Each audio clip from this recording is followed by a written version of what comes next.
Welcome to the Legally Hers podcast. I am Prathiksha Ullal, your host, and this podcast is produced by the Vidhi Center for Legal Policy. Legally Hers is a series of conversations where we explore the law not just as an abstract construct, but as something that shapes women's everyday lives.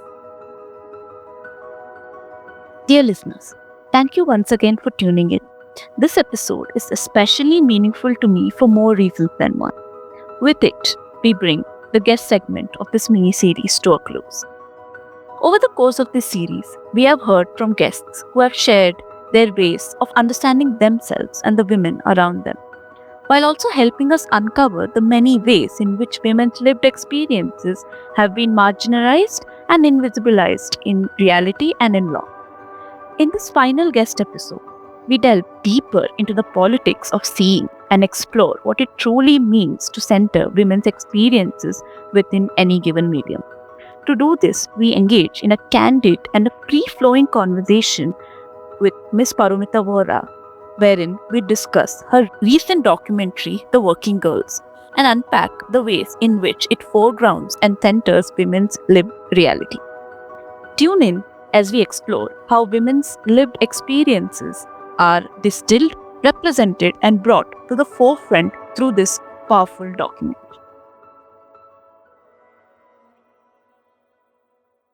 Firstly, thank you so much for grace us with your presence because, ma'am, I'm a very big fan. So it's like a fangirl moment for me. So, firstly, today we have with us the vivacious Paromita Vohra, ma'am.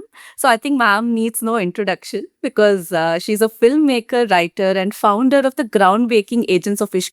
Her films, noted for their uniquely playful essay style, include the documentary Working Girls, which was recently released to a lot of critical acclaim. And I personally am a big fan of this documentary. Unlimited Girls, Q2P, Morality TV, and The Loving Jihad, a thrilling tale, Partners in Crime, and Where is Sandra? Several short film musicals, such as The Amorous Adventures of Shaku and Mega in the Valley of Consent, and the primetime documentary TV series called Connected Hum Tum. She is a writer of the film Khamosh Pani, which is Silent Waters, the comic Priya's Mirror, and the play Ishkiya Dharavi Style, and several other documentaries. Her fiction and non-fiction works have been widely published, and she has a popular weekly newspaper column called the Paranormal Activity since 2010. Love the pun on that, actually.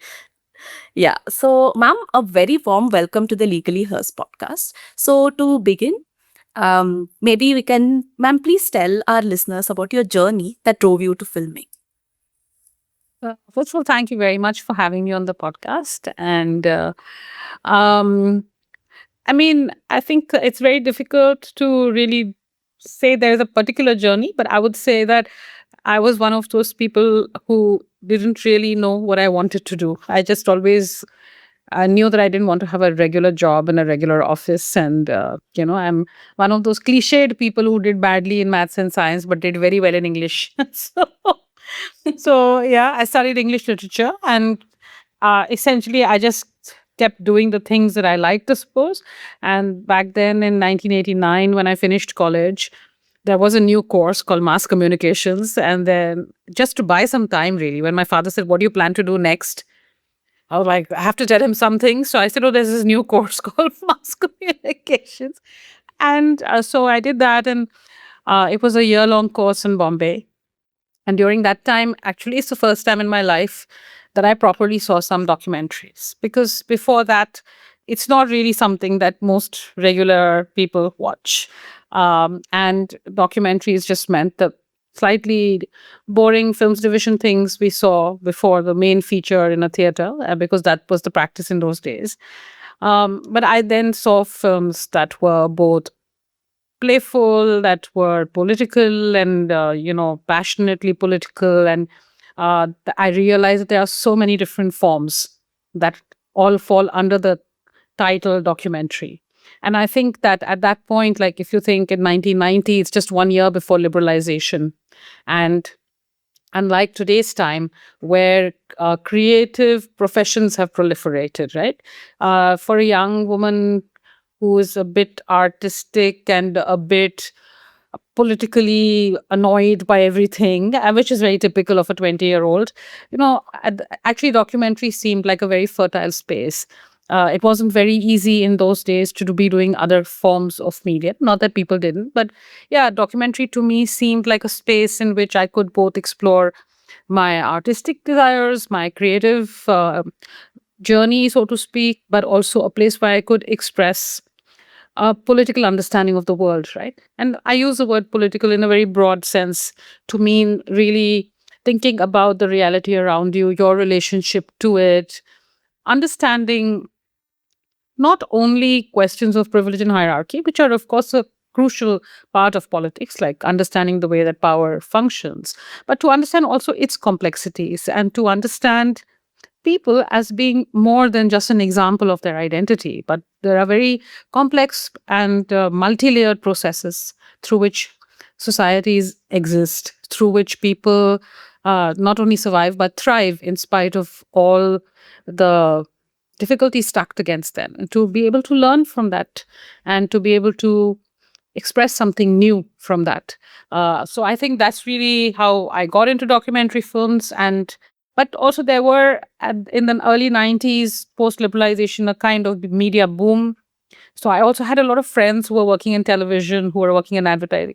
So as a result, I also ended up doing a bunch of different things because my friends would sometimes say that, hey, we need somebody to play a small role in the episode of tomorrow's Nayano. Can you come?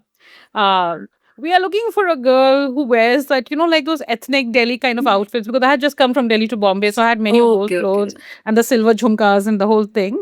So we need someone to do that. And, there's this filmmaker who's making a film out of the book English August, and there's a small role for a girl like that. Can you come? So it was also that going and doing things with your friends, trying to earn a living.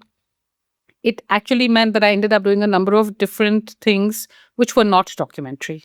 But I think that all of them informed my documentary practice in the end. And I think that it made me a different kind of a documentary filmmaker than one expects uh, documentary filmmakers to become. So, I mean, I guess in a nutshell, that's my filmmaking journey. That's quite interesting and really drives you to think, right? I think because the fact that you were involved in varied kinds of activities, I think the total range of your creativity that we can see in the movies has come out beautifully. So, Yep. ma'am, yeah, to understand this, we understood your journey and your main impulse to pick up documentary filmmaking. Now, I just want to understand, why did you pick this sort of medium for social inquiry and to showcase if we see a lot of your movies are around the lives of women. So, ma'am, why do you pick up this medium as a range of social inquiry? I mean, first of all, I would say that it is not this medium alone that I see as a place of social inquiry. I think that at the time that I started working, the two things that were the most common spaces of social inquiry were journalism uh, and then documentary, which was a small kind of small world, continues to be, in fact, but in which you felt that okay, I'm not saying that this is necessarily what I felt, but I think the received understanding was that here is a medium through which you can platform the voices that are not traditionally heard, that you can represent that which is marginalized by the mainstream. I think it was still pre-liberalization. There was still a belief that journalists and people working with nonfiction media are trying to engage with a reality that is counter to the reality that is presented to you by the powers that be, for lack of a better term. I think it was seen as a medium of activism, a documentary, a form of activism in which you could advocate for the rights of people. I don't think that my work is of that nature, and I'll explain in a minute what I mean. But I would say that uh, everything that I do is a medium of social inquiry for me. But perhaps what I mean when I'm thinking social inquiry is not only inquiring about others, but I too am a part of society. So it's also social inquiry to myself and to people like myself. So I think I don't really believe in this idea of documentary as a very saviorist medium. where you're going to give a voice to the voiceless, because I don't believe that anybody is voiceless. I think it's just really to provide a way of listening to those who do not listen to others, right? So, in fact, I think you have seen Working Girls, so you may remember a section in the film when one of the sex workers in the history of sex work law says, "We don't want to be saved, we want to be paid." And the more Bhadralok upper caste woman is like, "I can't hear you." So sometimes you can't hear people because you are so far away, Right. both metaphorically and symbolically. And you continuously believe that the way you understand reality is the way it is for everyone. And that you are only, that you believe that the way that you are is the progressed way, right? So you never actually question yourself, and you claim that you are trying to give people what you have, but are you really, right? So I think for me, it's also that social inquiry is also emotional inquiry. It is also inquiry about relationships between people. And it's also a continuous journey of trying to understand people, really, to because I think there are a number of things around us. It's law, it's social norms, it's corporate advertising, it's the kind of self as brand that social media now promotes. These are things that actually come in the way of us seeing both ourselves and others in a human way, right? To see each other as complex beings, to recognize each other's desires, motivations, journeys, to learn from each other. There's so much that comes in the way of this. So I actually think of my work as an effort to create some way, some space in which we can understand each other. And this is an imperfect journey, because understanding each other and understanding ourselves is a lifelong effort, and it's never finished. I mean, that is why my earlier film Unlimited Girls, the idea of a political engagement, or the idea of freedom, or the idea of liberation, these don't have a fixed destination. They are eternally changing, and they are unlimited engagements. So I actually, that's why I also don't think that you can do it in one medium and not do it in another medium. No matter what medium you choose, that's always an engine. And I think that is the engine of all art. Like, even when you are, when you're making beautiful things, and then people say, "Oh, that's just for beauty, it's not really got a message." But beauty is a message, right? To make something beautiful, to make me see the world as beautiful, is also to make me develop a new relationship with the world. And to make me see the beauty in others is also to help me to recognize what they are. So almost everything that we do in art is a way of engaging socially, and it is a form of social inquiry. I think I would only say that there is an impression that social inquiry means only a very disciplinary thing, that it is about handing out rights to people, right? And that notion of handing out rights to people is predicated on a kind of hierarchical notion of the world. But social inquiry can be about just thinking about the different forms of relationships between human beings, and the different relationships with our own selves that we have. And then then everything you do, even a conversation, becomes a social inquiry. Right. Exactly. I love that when you said that it's really getting to know ourselves. Only then we can literally hear others. And now coming to that very question, ma'am, how do you define yourself and your idea of feminism? When you say feminism and art, I think you've already answered this question, but I want to see the lens from your perspective. How do you view yourself? As you also say that feminism and art are not distinct, but the same. So for our listeners, if you can explain that. I mean, I think when I say feminism and art are the same, what I really am saying is that feminism and art do the same work. That feminism, again, is not a fixed destination. People always tend to say that feminism is about equal rights. But it's not about equal rights, it's about equal value, right? It is about us being able to value things equally. And again, not the same in this, but to say that there are a variety of ways of valuing things. And there are a myriad things that we can value, and that all things have a value. And to learn to cherish them for their intrinsic value is really, in a sense, at root what feminism does, right? At its root, it makes you look with love upon the things that have been taught to us as not being worthy of love, as being inferior, or as being not respectable, not acceptable, so on and so forth. And what that does to us is that it keeps making us strive to be the thing which is acceptable, which is respectable. Otherwise, we will not be loved. At heart, what are all human beings doing? Where they're trying to fit in so that they will be loved and accepted. And you know that that is a losing journey, right? I mean, this morning I saw a newspaper item: weight loss drugs are now part of wedding preparation.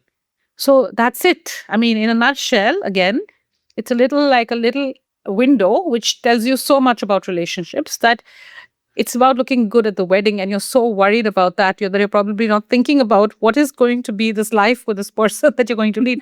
I mean, it's okay to want to look good. I have no judgment on that. And, how much should people harm themselves for that? It's not for me to say.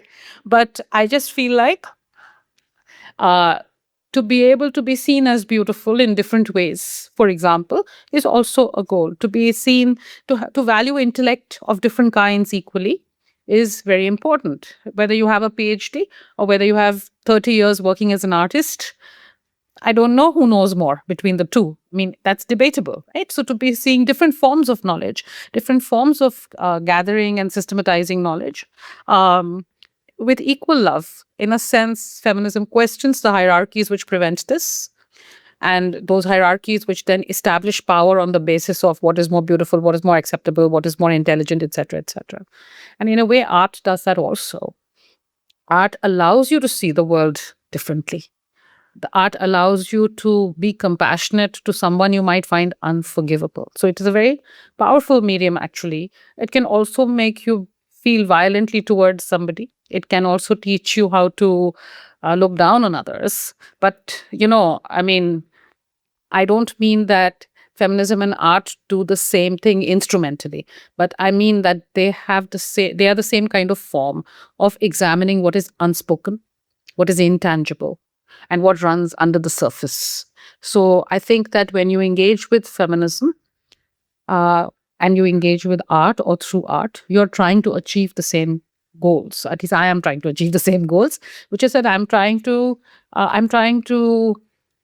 reveal or make, I won't say visible, but try to make understood, or to make you sense the thing which you know for sure, but you don't know for certain. So that's really the aim of both. Yeah. Yeah, when you say that, we know for sure because every moment in the Working Girls documentary, we're like, this is not new, but it's still new. So exactly, I definitely get what you mean. So, ma'am, is there any one personal experience that influenced your ideas as a filmmaker that drove you to the acts, like to take up film as an act of feminist resistance in the public and private sphere? No, I don't think of taking up film as an act of resistance, to be honest, right? I think of expression as an act of resistance. And what is it that we are resisting when we think about artistic expression? And by artistic, I would say creative expression, not artistic, actually, because I do think that cooking is creative expression for me. Uh, it's also a very kind of functional act, an act of nutrition and nourishment and feeding, but it's also an act of affection and love and gathering people together and of sharing, right?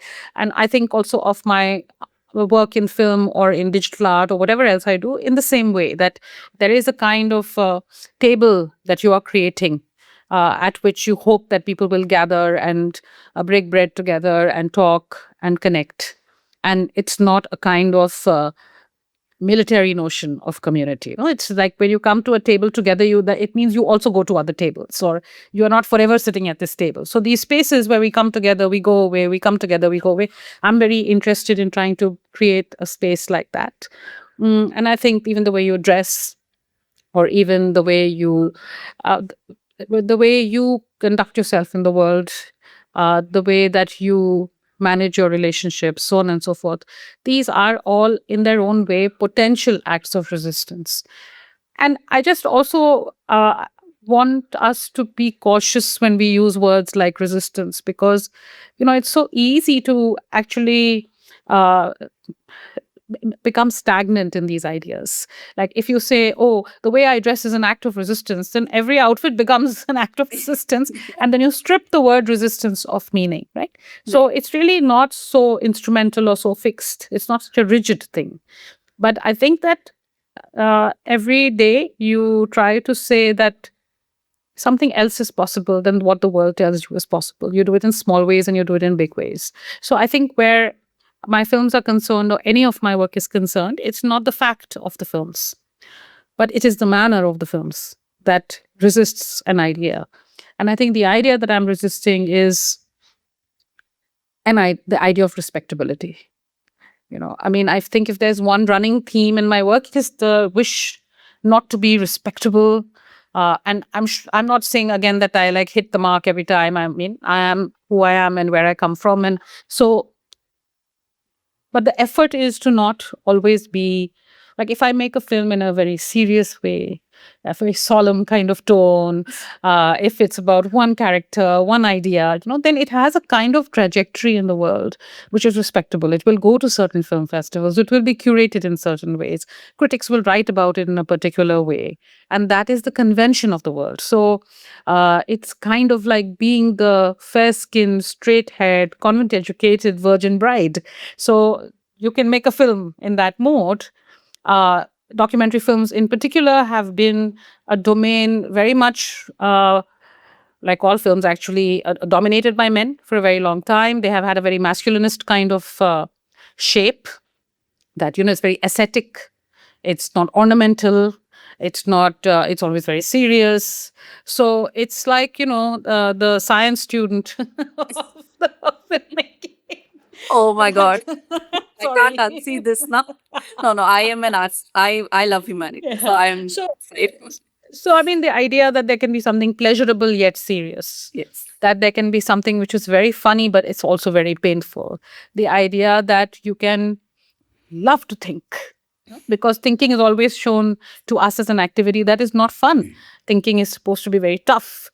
And it is, but tough things can be fun. Like, I mean, thinking is a puzzle as much as a crossword in a way. So all of these things actually, they bring down political engagement, philosophical thought, and thinking about the world down from a pedestal. They make it every day, because every day we are doing it. All of us are doing it in our different ways, right? So really, for me, I want to resist the idea that this is somehow better than others. And I don't mean, again, when I say that some people are not better at doing things than others. A great singer is a great singer. It doesn't mean that all of us can sing well. That's not the meaning of what I'm doing. In fact, it is just that the act of thinking is something everybody does. And so what is a way in which we can respect each other's different abilities? The fact that somebody's thinking may be functioning at a level much beyond what I have reached or might ever reach, but yet not be a lesser person. And I mean, I think that is egalitarianism. And how do we create these egalitarian forms is a question. So, I mean, I think for me, the resistance is to that, to being the nice girl filmmaker, in a way. And I would say again that it's a very exuberant path, and it really takes you to places you never thought you could go to. It shows you relationships, and it creates worlds for you which you didn't know. I mean, it's not that you thought they were possible or not. You didn't know that it can be this way, right? So it's already always revelatory in that sense. But of course, it comes with its difficulties. It comes with its own invisibilizations, and yeah, art is the ultimate invisible labor when you enter the world of politics and academia. Right. Exactly. And yeah, I love it. When you said you love cooking, and I have gotten snippets of the film Working Girls, and then you show these women cooking, and it's a piece of yourself as you said, you get to know yourself. It's a medium of social inquiry as well. So that was really beautiful to see. Also, I've been very curious about the beautiful rose that you never failed to adorn in your hair. I'm sure it has a significance, but will you please share it with our listeners? And more importantly, the different flowers you feature in your film. I'm sure they carry a significance. So if you can share. They don't carry a very particular significance, but I mean, the rose is, of course, has been a persistent symbol for me, and it's in the films so long as that symbol carries a meaning for me. It will be in my films, and there will be times when it's not functioning in the same way in my life, right? So it's very personal for me that the rose somehow it's a meditative symbol for me. That there is something about its beauty, its lushness, the many layers, its mysteries. Um, you also see it always in the context of romance. So I think like what is so beautiful about the rose is that it is across cultures carrying a similar meaning. That meaning is of an endless inward journey, actually. And um, it is, I think, beautiful and I'm using the term feminine very broadly to signify a feminine energy in all of us, the energy of art, the energy of thinking about the self in a spiritual way, the energy of forming relationships at the level of our essence and not only in an instrumental sense. So I think for that reason and just for its extreme saturation of color, I love the rose. And so it has been there in many of my films, but not in all of my films. And then over the years, it has come and gone, but my company's logo is the rose. So Yeah. I guess it will always be with me that, oh, nature is elsewhere and we will leave culture and go into nature. So I don't really think that. And I think that the idea of a certain wild beauty in ourselves, that we are wild creatures and we are always growing kind of like plants, that we grow in all directions. Some of those directions are unpleasant, some of them are Yes. beautiful, this, I think, this richness of living and something very sensual about flowers is something that's also present in everyday culture. This is not an esoteric symbol. It's a symbol that every human being actually relates to almost primarily. That we have known it. It is there at weddings. It is there at funerals. It is there when we pray. It is there when we love. It is there when we decide to decorate our homes. People draw flowers on the walls of their houses. We love to wear clothes with flowers on them. So we love to be ornamented in that way. And I think that somehow that idea of the human as something can't be contained is very much there in that flower, right? That I am more than just my identity or what I symbolize. I'm something else as well. And I am a part of this whole universe, the Srishti, in a sense. I think that is very much present. And the feminine, which I would say I often felt when I was young, that I'm denied femininity, right? Because I'm fat, because I'm brainy, because I like to read, because I argue, because I'm not sweet in the way that I am interacting. That means I'm not really a woman. And what does it really mean to be a woman? It means 100,000 different things. So I think also these kind of very femme and feminine symbols, textures, and aesthetics is something that I also have kind of taken for myself to articulate this idea. So to articulate your own womanhood, in a sense, is also part of feminism. No? That you can be a woman, but not the way other people mean it. You will define for yourself what it means for you. Yeah, it's like we can be women in our own right and Yeah, in our or in our own own way. ways. In our Yes, own in ways. our own Yes, ways. beautiful. Yeah. So, yes. So, ma'am, just coming to our main segment, which is really exciting, about the Working Girls documentary. Ma'am, as a filmmaker in this, what were your initial questions and thoughts when you started your work on this documentary? So, I mean, when, as you know, the Laws of Social Reproduction project already existed when they invited me to make film. And so these domains of domestic work, paid and unpaid, sex work, erotic dancing, and surrogacy were the occupations that they were inquiring. And I think I found it exciting because my work is all about making connections across spaces. So to engage with a project that was doing that, because if you have seen my other work, it's never just about one thing. Like that's my interest to see how one thing is like another in a completely unexpected place. So in that sense, I was excited to enter that. I think what attracted me or what I was interested in doing also was to go out into the world which is not online, to go into a politics which is not online. Online. Yeah, because I think that amongst English speaking liberals, so much of politics is just conducted online. And a kind of continuous cycle of cultural commentary passes for politics. And that's really a dangerous place for us to be in. But that can't remain the place that you stay in forever. And I think that maybe I benefited from starting work around the time when, people's movements still went out onto the streets. People still organized a lot of things out on the streets, and people engaged with the system in a variety of ways. There was space for that, so people could do it. So I guess the initial learning happened, or the initial engagement with political ideas also happened there. It didn't just happen by reading books. Uh, but it happened by reading books. It happened by feeling dissatisfied with what the world tells you can be and fighting against that personally. Of course, it happens with leading a life outside of the line drawn for you by virtue of your caste and gender. But it also happens because you go along with older people to a textile workers union meeting and you know nothing. So you're scared and you just sit there quietly. You want to make a fool of yourself.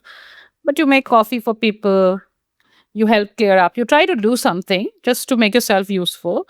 Meaning in my early 20s, I went to enough meetings where I used to in my mind be disagreeing with the older people, but I didn't have the confidence to say that I don't agree with this. But I would do things like, okay, I'll get the banners made because I worked in film, so I knew production work, so I can go and do this. So I have gone on foot from newspaper office to newspaper office to give the press release physically, because there was no fax machines when I started working, leave alone email, right? So actually just doing that kind of work, being a part of a larger whole of people doing things in which you are not the main point. What you think is not the main point of the activity. There are workers, they are leading a morcha.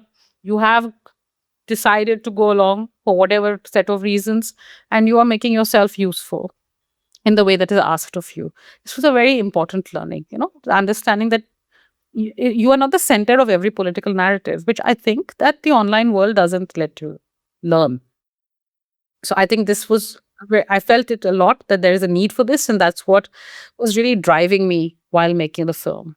So to an extent, I think filmmaking wise, I was also just exploring this thing of being with people for a certain longer period of time than I typically have done in my films.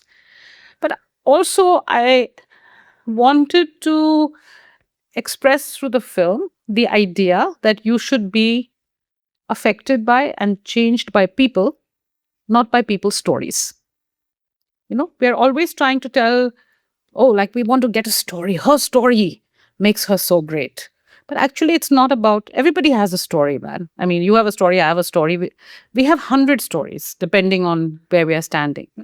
But actually, it is who we are as people that should connect us. If we are not able to see each other as people, then actually there isn't really any hope of solidarity. That I have to continuously peddle a story about myself for you to say you'll give me solidarity. There's not much hope in that kind of a future, right? That unless I have a hard luck tale or a tale of triumph, I'm not worth thinking about as a person. That is what most narratives are pushing us to do. But I'm really searching for a way in which we can see each other's people and hence value each other for what that thing is. And I think that is something I really wanted to try to do artistically in the film, to find a means of doing that. And I mean, I think to an extent, I feel I did succeed. And again, like all such efforts, artistic and political, it's imperfect. But that was where I was wanting to go towards. That was the road I was wanting to walk on. And for me, I felt like that was attractive for me as a film, to engage with people very different from me, whose struggles I can sense and understand, but never truly live. And yet to see them as more than that, to see all that and more in them. How can one do it filmically? And I think when I watch people watching Working Girls, I feel that has happened. Yes, I feel definitely. Yes. there is a connection that people are making. And in that connection, they're also making a connection with themselves. No? Because, see, a film does not do the same work as a research project. If a film does the same work as a research project, then it's a bad film. The film has to do some other work, right? So, but I think that you enter in the same door, but you really walk in very different spaces and different directions in a different way altogether. So, yeah. Yeah, exactly. Because when we see I think the whole experience of the Adil Padil dancer, so Mm. we just, although we can't live her life, it's like we can't even imagine the life that she lives, but we could connect with her. Like we could sort of understand that even though we are living on very different continuums, we are still living in a woman continuum, if we could call that. So, We are, but I think it's not that you and I have to be like, I don't believe that you need to necessarily um, feel, oh, this also happens to me, right? right. In order to, because it doesn't, let's say. Yes, but each one of us knows the experience of being belittled by somebody, so on and so forth. But that's not exactly the place where I'm hoping to make a connection. But that I should be able to see and respect a person's reality Right. and Yes. and to engage with them completely as a person and not as an example. How does one do that? Because you are, so there are certain filmic devices that one uses, but it's not the device alone. I have to say that it is about a certain spirit with which you go in to make the film. And that is the hardest thing.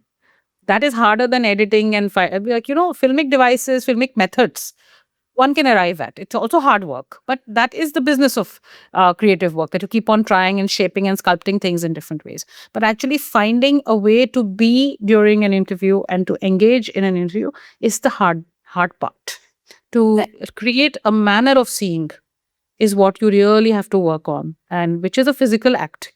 It is not an intellectual act. It is a physical act of you are entering a space, and what will be the terms on which you enter a space that somebody lets you into their space.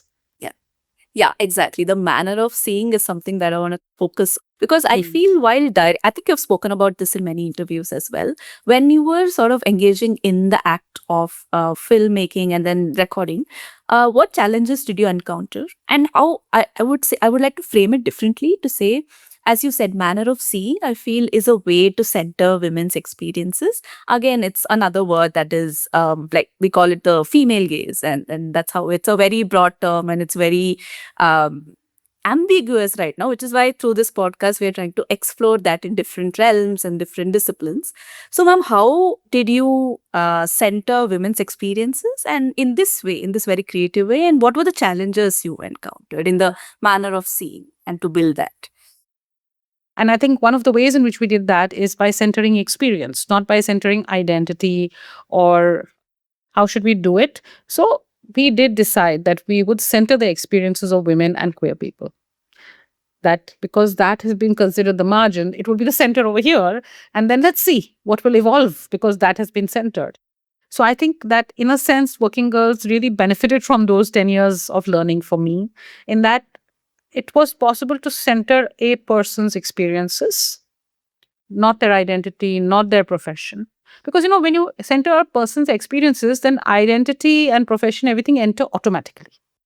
So I think that with Working Girls, you enter and you meet people on their own terms as people. And then you get a very different understanding of what it is to be a working girl.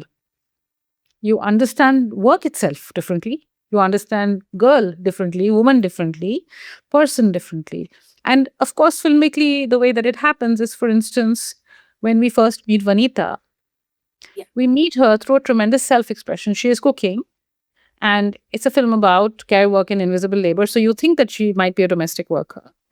And then I am asking her, how did you learn to cook? Right. And the reason I asked her, how did you learn to cook? Is because I did wonder that this person has been living on her own away from her family from a pretty young age. And I had been to the brothel and not a lot, but enough to see that. I mean, there's some communal living and some individual living in that space. It's a little bit hybrid the way people stay.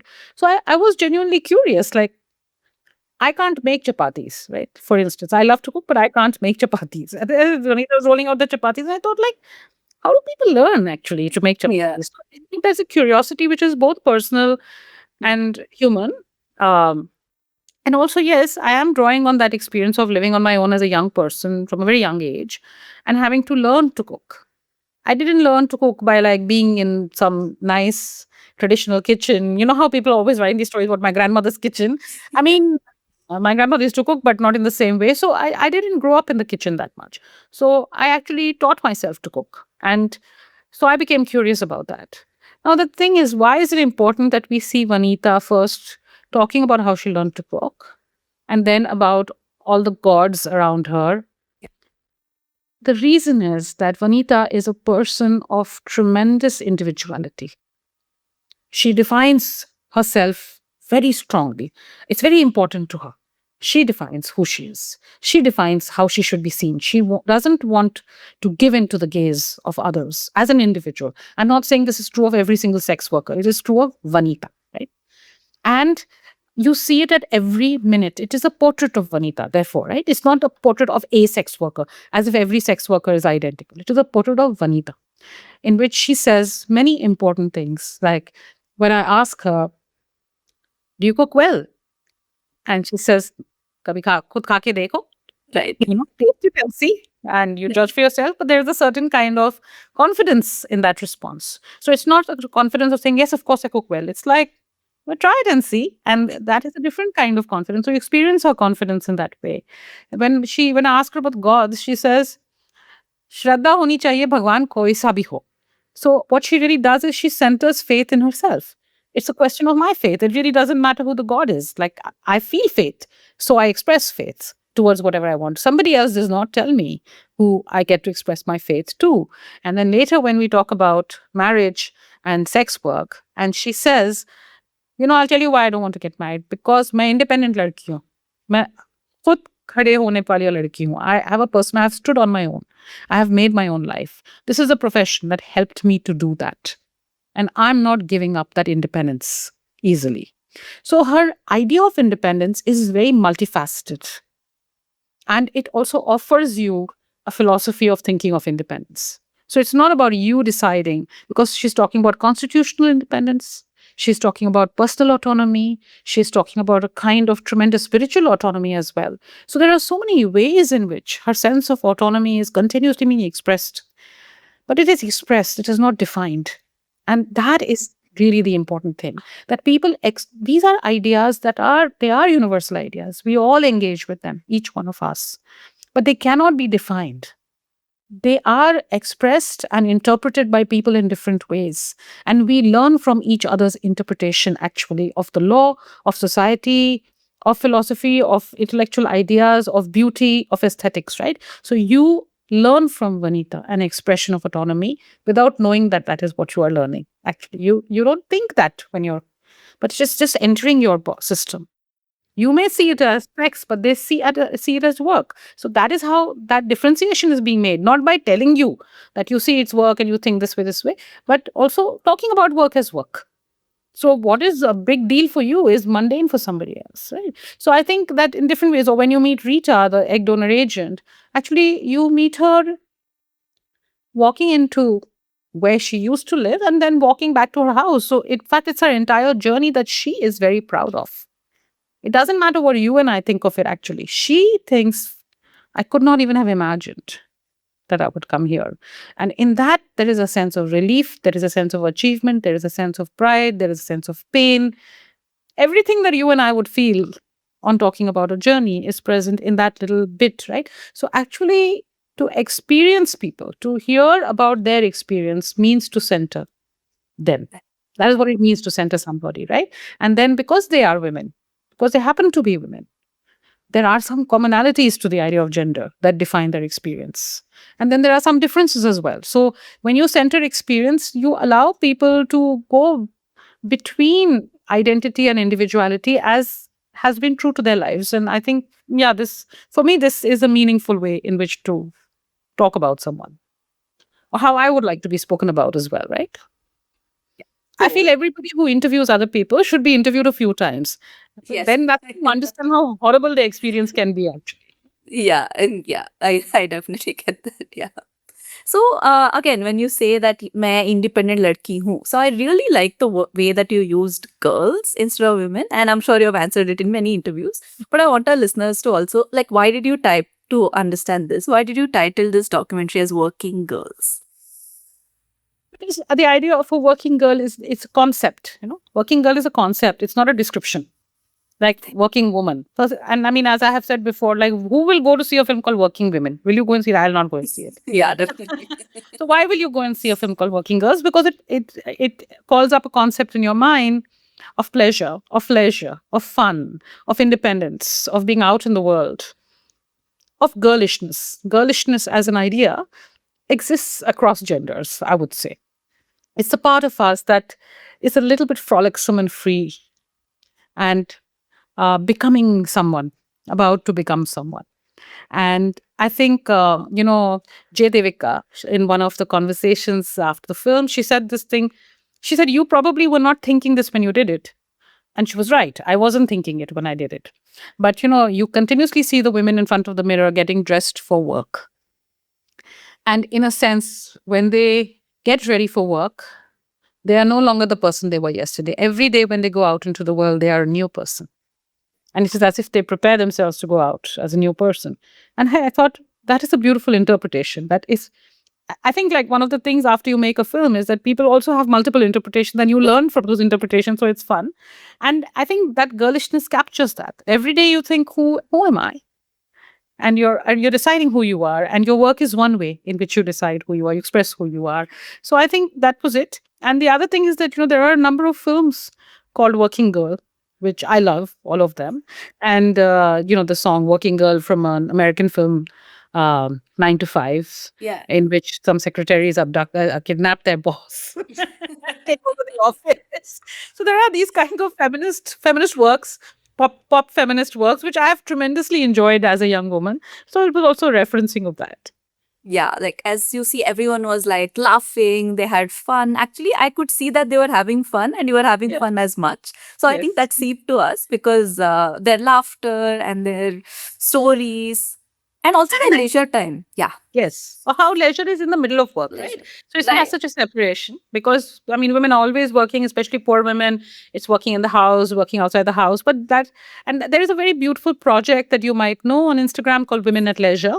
Yes. Yeah. Definitely. Yeah. And I think one of the most beautiful things about that project, so, a shout out to Surbi who has created that Yes, project, definitely.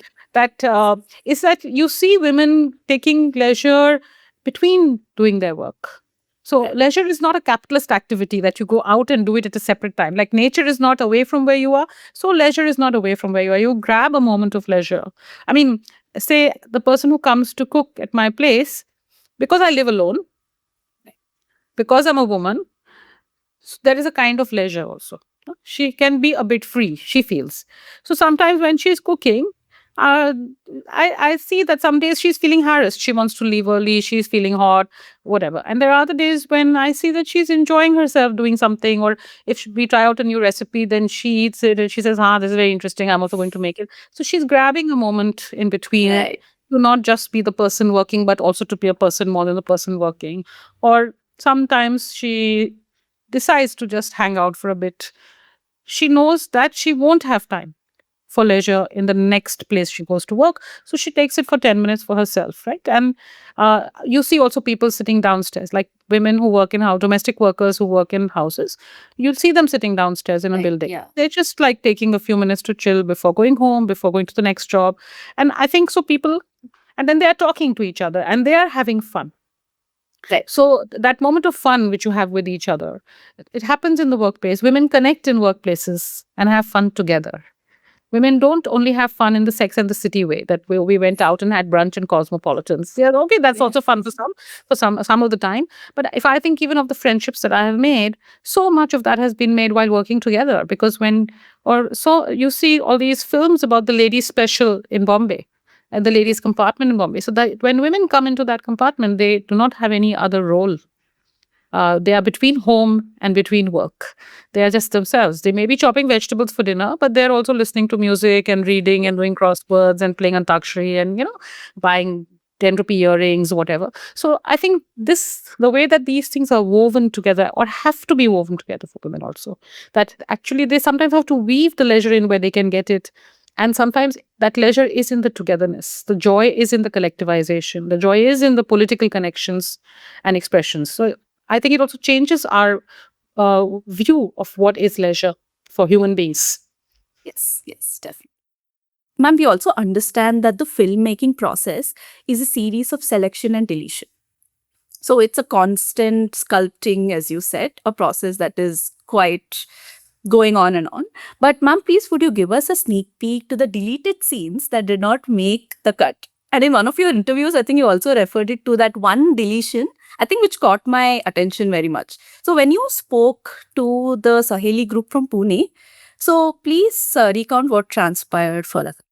Like something that the Saheli group from Pune told you about sex. Well, I mean, in Pune, in the Saheli interview was a very long interview with Tejasvi, and there were many things I had to leave out, which were really fantastic, right?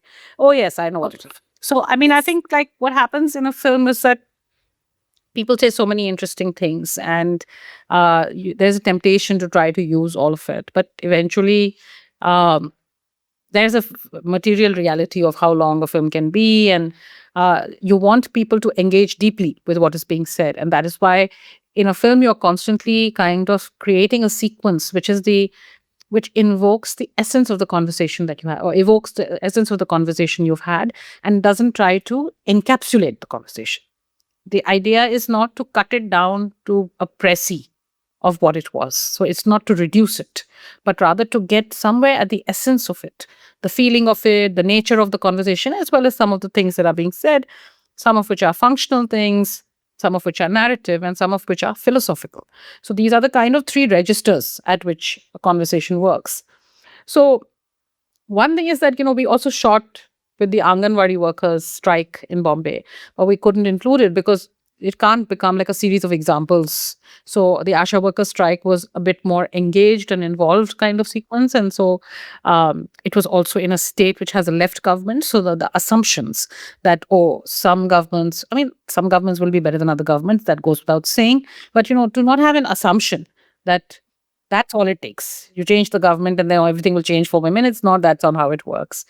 So in that sense, the Asha workers strike in Kerala offered a more interesting example. But yeah, the Anganwadi strike, you really felt the hurt, the anger, the difficulty. Like there was a very elderly woman we interviewed, and she said that when she started out, it was 500 rupees a month that she was earning, and now it's gone up. But basically, tomorrow when she stops earning, it's not like she has any savings. It's not like she has a provident fund. She doesn't have anything. So, and that it's very stark reality of what that work is.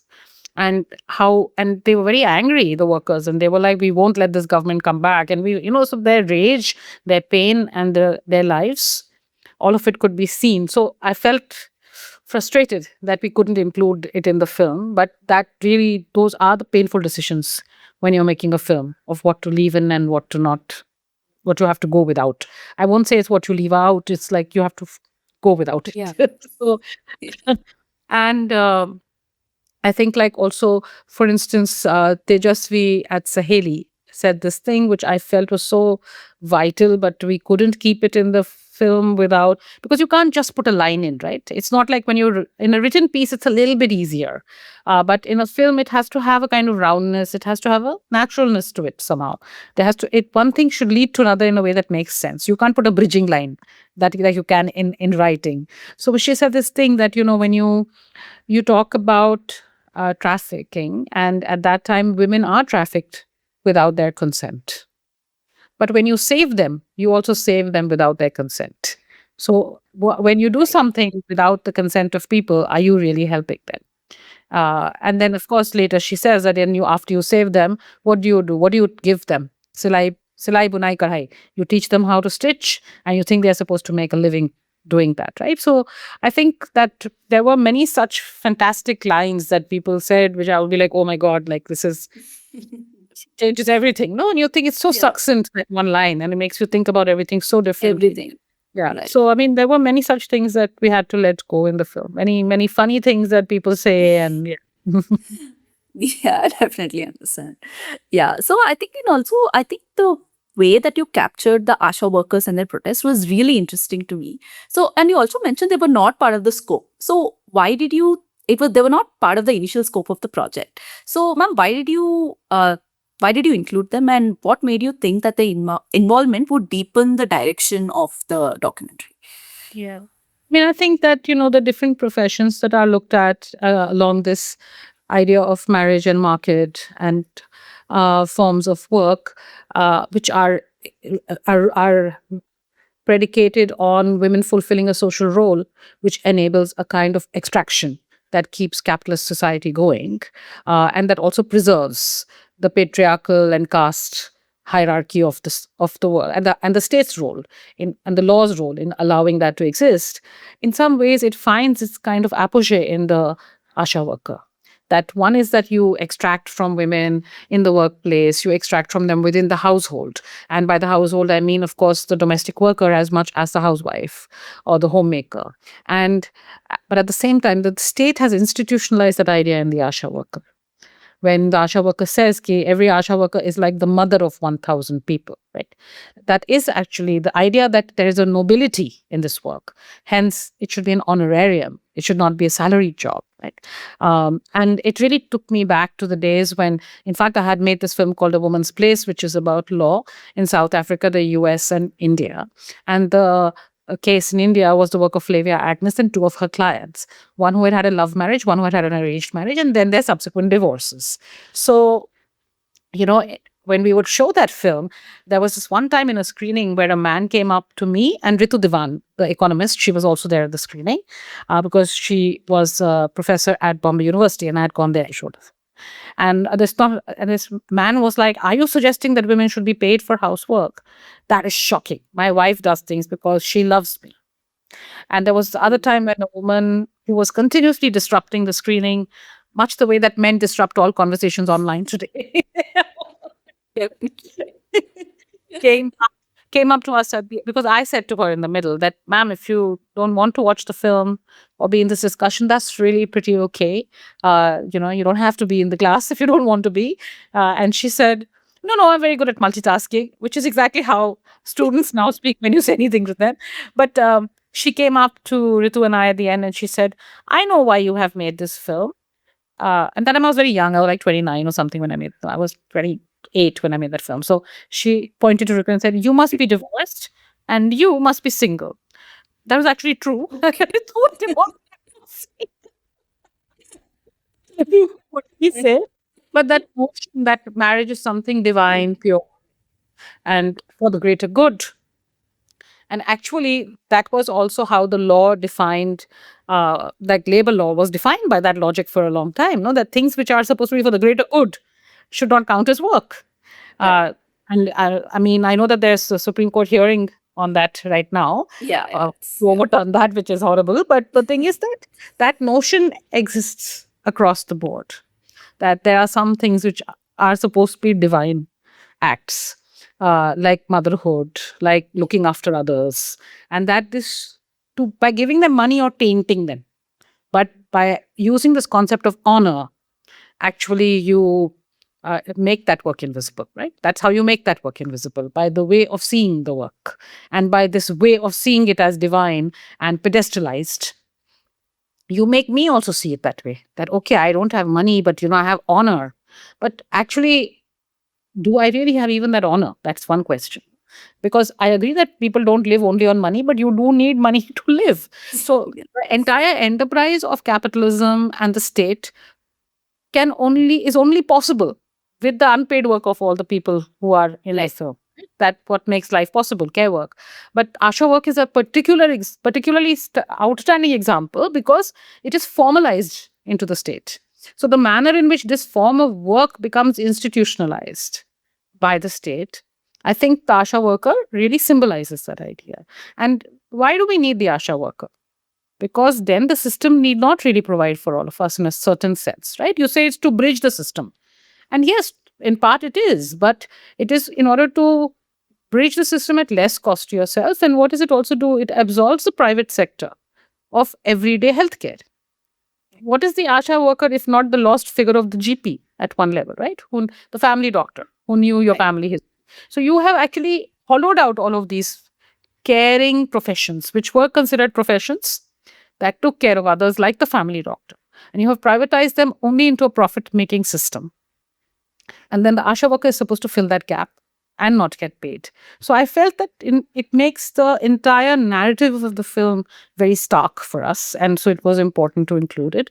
The second thing that I really wanted in the film was a strike, Yes. because I Yeah. felt like to see women on strike is a very important. When you think of a strike, you do not think of women, because you do not think of women as workers. So when women go on strike, you almost, how many representations have you seen of women on strike? Like every time when Women's Day rolls around, then Triangle Shirtwaist Factory, what happened? Then you see one vintage photo. Or you see suffragettes, every Suffrages, yeah. image you see of collectively women protesting is from long ago. I mean, it's not that women are not protesting now. It's not that there are no strikes. And so Asha workers going on strike, it's been happening continuously. And I felt it Right. like something I wanted to represent visually in the film. Right. And when you also interview an Asha worker called Asha, I was Yes. like, I mean, that is the magic of documentary filmmaking, because it's unpredictable. Because actually, I went to Trivandrum alone to shoot. I didn't okay, go with a okay, crew because I wasn't very okay, sure कि वहाँ पे क्या होगा. Like on the phone, I wasn't able to understand what's going on.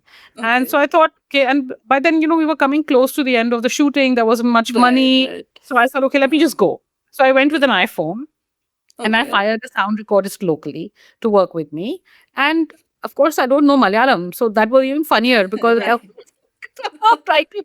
I mean, I really lucked out because my sound recordist was very sweet and like doubled up as an Yeah, yeah, yeah, interpreter. yeah. Then I would catch somebody and make them help me, and ho gaya. But the thing is that I just went at night. Like actually, I finished shooting in the day on Women's Okay. Day, the day that the meeting happened, and then I went home, and then I went out to eat dinner. And then the place I went to eat dinner was not very far from the site. So I thought, like, on my way back, I'll just make a chakkar and see what's going on. Are people sleeping? So I just ran into that person when I started talking to her. So when I asked her, what is your name? And she said, Asha. She also laughed. I also laughed. It's, it's how I think. Yes, it's the joy of coincidence, the pleasure of coincidence, and Right. the unexpected nature of life. I think documentary at times can really capture that. Right, exactly. So yeah. So okay, so you have engaged quite a bit with law and like protest and women everywhere. So ma'am, what do you think about the law? Like now that you've witnessed the lives of women impacted by these very laws, like do you think it can redeem itself? Does it have that chance?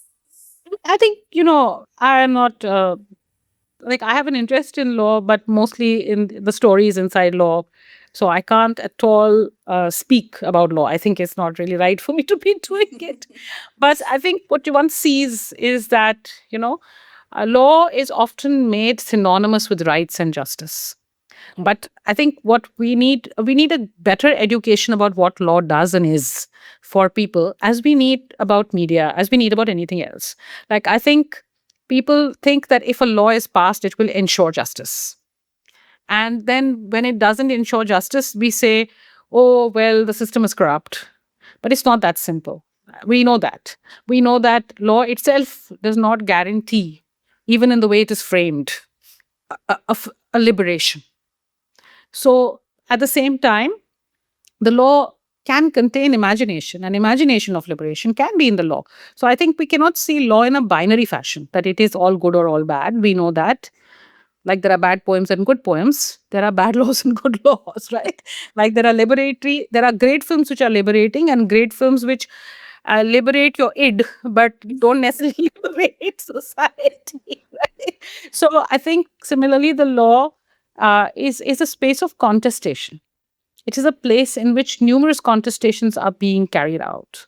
And I think one of the things that we learn from the history of the current legal system that we inhabit, first of all, knowing that it is a legal system, that there are multiple systems actually at work at any time in a society, is something people don't know. But because of the colonial legacy of law, and which is not in the detail of the law, but in the notion that this law is scientific, objective, and sanitary. Yeah, so that it is not corrupt like like tradition and traditional practices. That's the binary that colonization created. That the Right. law is clinical, it's scientific, it's academic, it's all of those things which are considered to be rational and superior. And everything else, every other system is irrational, primitive, and tainted because somehow it's not been dipped in the antiseptic of something that law has been. So I think that antiseptic and sanitary notion of law, actually, that's the real burden that we have to work to undo. But I think that the histories of law that we hear and see really tell us that at numerous times people have seen the law as an instrument that they should use, and they have not always had the strategic power to do it well. And that a lot of the work that I found interesting. So, for example, when I was shooting the film with Flavia Agnes, she had a client whose husband brought some other woman into the house and was treating her very badly. And then he threw her out of the house. And then she went and said to Flavia that I want a divorce. And Flavia asked her, is it a divorce you want? Because just remember that after you're divorced, you may or may not have a place to live. And is it the place to live that you want? What do you want after your divorce? The divorce may not be the solution that you want right Right. now. And actually, the first thing that she had to do was get back into the house because Flavor was like, I can get an order to prevent him throwing you out of the house, but it's hard for me to get you back. So, the entire strategizing on how to get the divorce on her terms. She needed to have somebody, and usually women, poor people, queer people, not queer people, like actually people who are marginalized in numerous ways, don't have the access to the resources that enable them to engage with the law with a certain amount of equality. So I think these stories are fascinating because they show you that there is a potential for the law to be on the side of those who are weaker, but it's not a given. And that the law is something that is continuously evolving, changing, engaged with. It falls back, it goes forward. Like anything else in our society, it is cyclical, it is not a linear progression. So I think that's an education we don't have. But I'm not in that group of people who feel the law is all bad or all good. No. I think what we do recognize is that laws are not more law does not enable more justice. More law can enable more scrutiny, more categorization. It can hamper us more. It can, because it works by certain generalizations. And it's only in the interpretation that the variation is accommodated. So, actually, if there's only three people like me in this world and the law is made for the other 97 people, then how's it going to give me justice? So, I think that that's a continuous engagement that people have had. But I do think that many, many communities that have been disenfranchised have used the law not only to get a right, but to create a new social narrative. And that's also very important.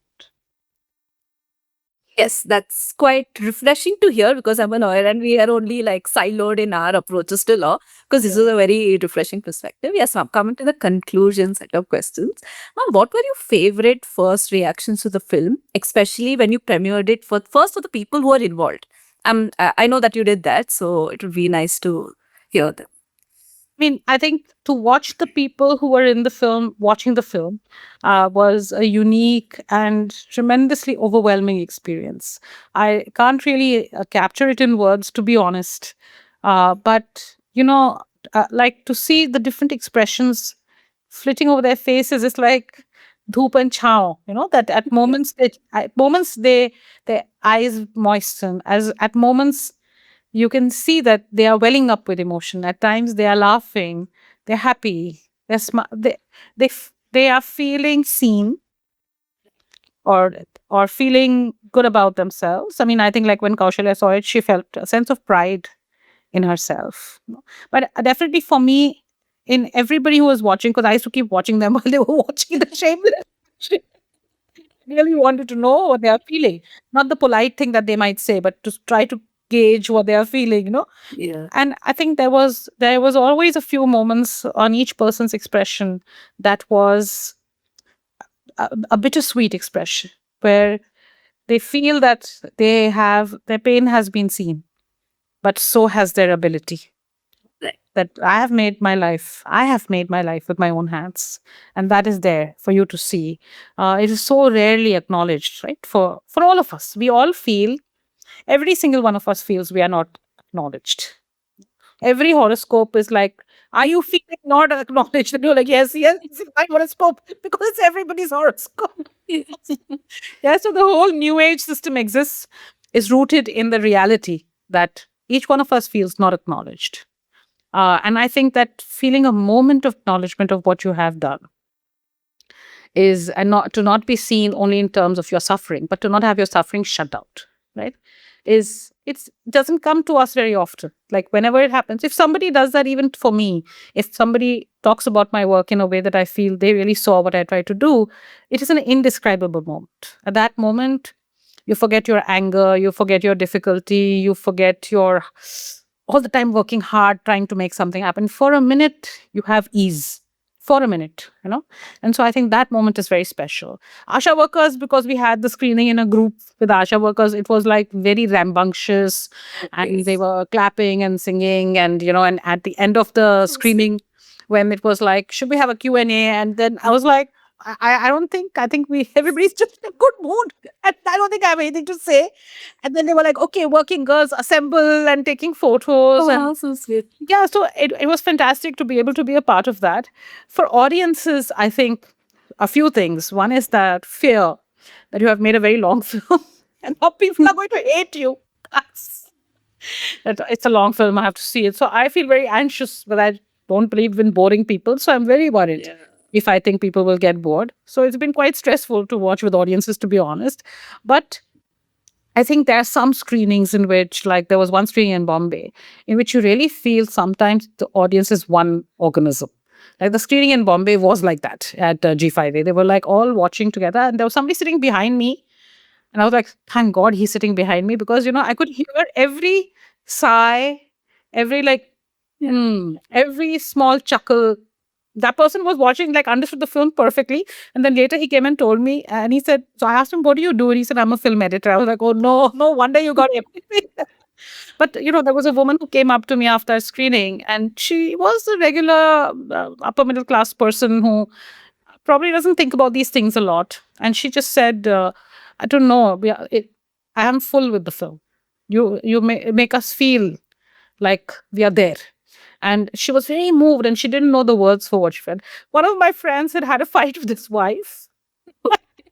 They came for the film together, and then he said, we talked about the film so much afterwards that our fight ended, so thank you.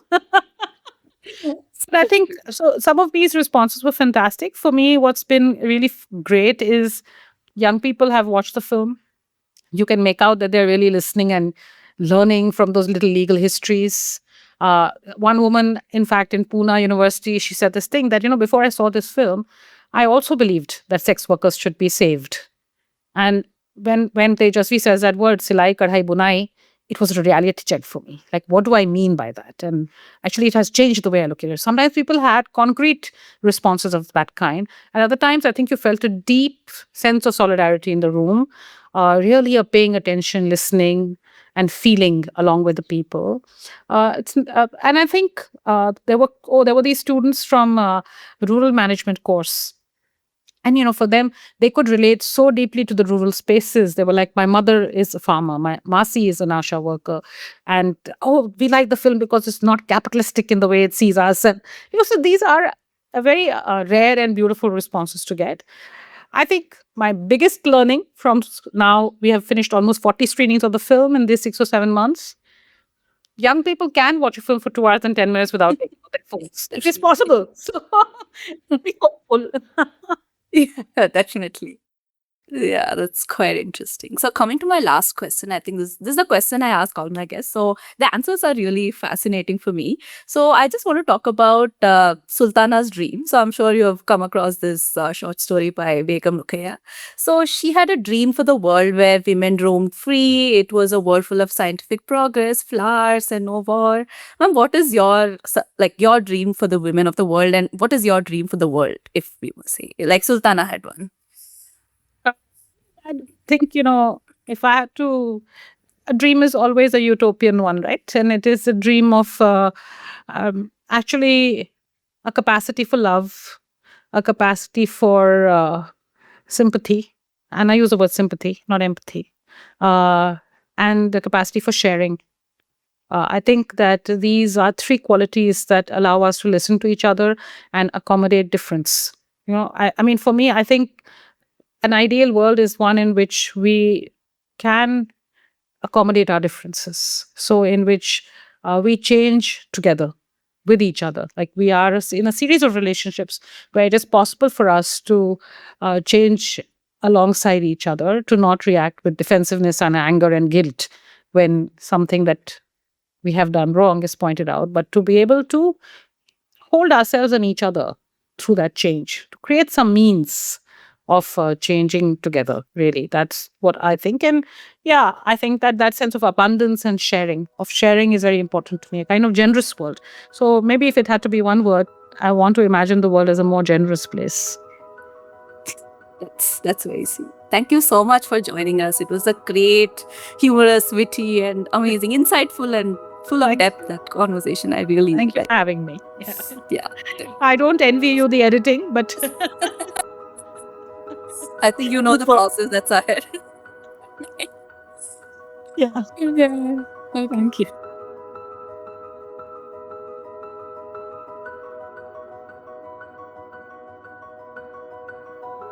Dear listeners, thank you so much for tuning in and for all the love and support you have shown me throughout this mini series.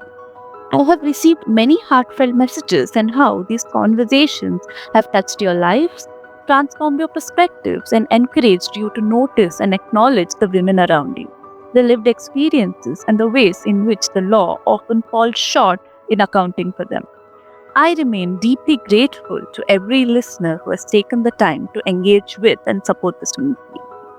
In our final episode, we bring this journey to a close with a reflections episode, wherein I will share my experiences of creating this podcast, how my own thoughts and opinions have evolved through the process, and the key takeaways I'm carrying forward from this mini series.